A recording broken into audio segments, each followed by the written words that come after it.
കുബാഴ്സയ്ക്ക് ഇന്നലെ red card കിട്ടാത്തത് കൊണ്ട് മാത്രമാണ് ഇപ്പോഴും ലാലിഗയുടെ ടോപ്പിൽ 4 പോയിന്റ് ഡിഫറൻസിൽ ആർക്ക് നിൽക്കാൻ പറ്റുന്നത്, FC ബാഴ്സലോണയ്ക്ക് നിൽക്കാൻ പറ്റുന്നതെന്ന് ആരെങ്കിലും വിചാരിക്കുന്നുണ്ടെങ്കിൽ അവർ ഈ വീഡിയോ കാണാം. 3ാമത്തെ പോയിന്റിൽ ഞാൻ എന്തായാലും പറയാം. സോ ഈ മാച്ചിൻ്റെ 3 പോയിന്റുകൾ, അതായത് അത്ലറ്റിക് ക്ലബ്ബും അതുപോലെ തന്നെ FC ബാഴ്സലോണയും നമ്മൾ ഏറ്റുമുട്ടിയ മത്സരത്തിലെ 3 പോയിന്റുമായിട്ട് വന്നിരിക്കുന്നത്. സോ നിങ്ങൾക്ക് നമ്മുടെ പരിപാടി ഇഷ്ടപ്പെടുകയാണെന്നുണ്ടെങ്കിൽ ഫോളോ, സബ്സ്ക്രൈബ് മറക്കരുതെന്ന് ഓർമ്മിച്ചുകൊണ്ട് കാര്യത്തിലേക്ക് കിടക്കുകയാണ്. ഒന്നാമത്തെ കാര്യം എന്ന് പറയുന്നത്, ഇത് പറഞ്ഞ് ഞാൻ മടുത്തു എന്നുള്ളതാണ് കേട്ടോ. നമ്പർ 8 വരുന്നു, നമ്പർ 8ൽ നിന്നും പാസ് നേരെ ആർക്ക് വരുന്നു, നമ്പർ 10ലേക്ക് വരുന്നു, അത് ഗോളാവുന്നു. ഇത് ഇനിയും വീണ്ടും പറയാമെന്ന് പറയുന്നത് തന്നെ ഒരു ക്ലീശയായി പറഞ്ഞ് നമുക്ക് തന്നെ ബോറടിക്കാൻ തുടങ്ങിയിട്ടുള്ള ഒരു കാര്യമാണ്. പക്ഷേ ഓരോ തവണയും ആ പാസും ആ ഗോളും നമ്മളെ അത്ഭുതപ്പെടുത്തുന്നുണ്ട് എന്നുള്ള കാര്യം ഒരു സംഭവം തന്നെയാണ്. അത് FC ബാഴ്സലോണയുടെ ഒരു അഴകാണ്, അത് അങ്ങനെ ആസ്വദിക്കുക.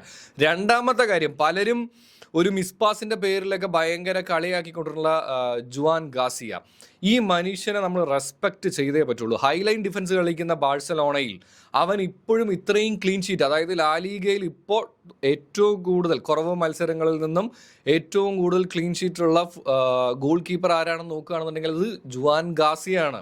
ആൻഡ് അവരെ കളിയാക്കിയവർക്കൊക്കെ ഉള്ളൊരു മറുപടി തന്നെയാണ് ഈ കണ്ട മത്സരങ്ങളിലെല്ലാം അവൻ കാണിച്ചുകൊണ്ടിരിക്കുന്നത്. ആൻഡ് 99% ഗോൾ ആവേണ്ട സാഹചര്യങ്ങളിൽ നിന്നാണ് അവൻ ഓരോ സേവുകളും നടത്തുന്നത് എന്നുള്ളതാണ്. വാവ്, ഒന്നും പറയാനില്ല. Is great. ബാഴ്സലോണയ്ക്ക് കിട്ടിയിട്ടുള്ള ഒരു ലോട്ടറി തന്നെയാണ് ജുവാൻ ഗാസിയ എന്നുള്ള കാര്യത്തിൽ ഒരു സംശയം വേണ്ട. ഇനി പലരും അന്നൊക്കെ ചോദിക്കുന്നുണ്ടായിരുന്നു സൂപ്പർമാൻ എന്ന് തന്നെ വിളിക്കണമെന്ന്.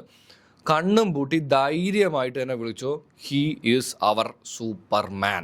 ഇനി അടുത്തത് ഞാൻ ഈ പറഞ്ഞ പോലെയുള്ള കാര്യമാണ്. കുബാഴ്സിക്ക് റെഡ് കാർഡ് കൊടുക്കേണ്ടതായിരുന്നു. സത്യസന്ധമായിട്ട് പറയുകയാണെന്നുണ്ടെങ്കിൽ അത് റെഡ് കാർഡ് കൊടുക്കേണ്ട ഒഫൻസ് തന്നെയാണ്. സത്യത്തിൽ പെഡ്രിയും മറ്റ് സബ്സ്റ്റിറ്റ്യൂഷൻസും വരുന്നത് വരേക്കും ബാഴ്സലോണയും അല്ലെങ്കിൽ ആ മാച്ച് കാണാനേ സുഖമുണ്ടായിരുന്നില്ല. പക്ഷേ ഈ പറയുന്ന പോലെ തന്നെ പെഡ്രി, റാഫീനിയ, ലെവൻഡോസ്കി, ഫെർമിൻ എല്ലാവരും സബ്സ്റ്റിറ്റ്യൂട്ട് ചെയ്യപ്പെട്ട് ഇറങ്ങിക്കഴിഞ്ഞ് കഴിഞ്ഞപ്പോൾ സത്യം പറഞ്ഞു കഴിഞ്ഞാൽ കളിയുടെ ഒരു ട്രാക്ക് മാറി. അത് കഴിഞ്ഞ് കഴിഞ്ഞാൽ പിന്നെ ബാഴ്സലോണ കുറച്ചും കൂടെ ബെറ്ററായി കളിച്ചതായിട്ടാണ് പേഴ്സണലി എനിക്ക് തോന്നിയത്. എന്താണ് നിങ്ങൾക്ക് ഈ മത്സരത്തെക്കുറിച്ച് തോന്നിയെന്നുള്ളത് താഴെ കമൻറ്റ് കറോ.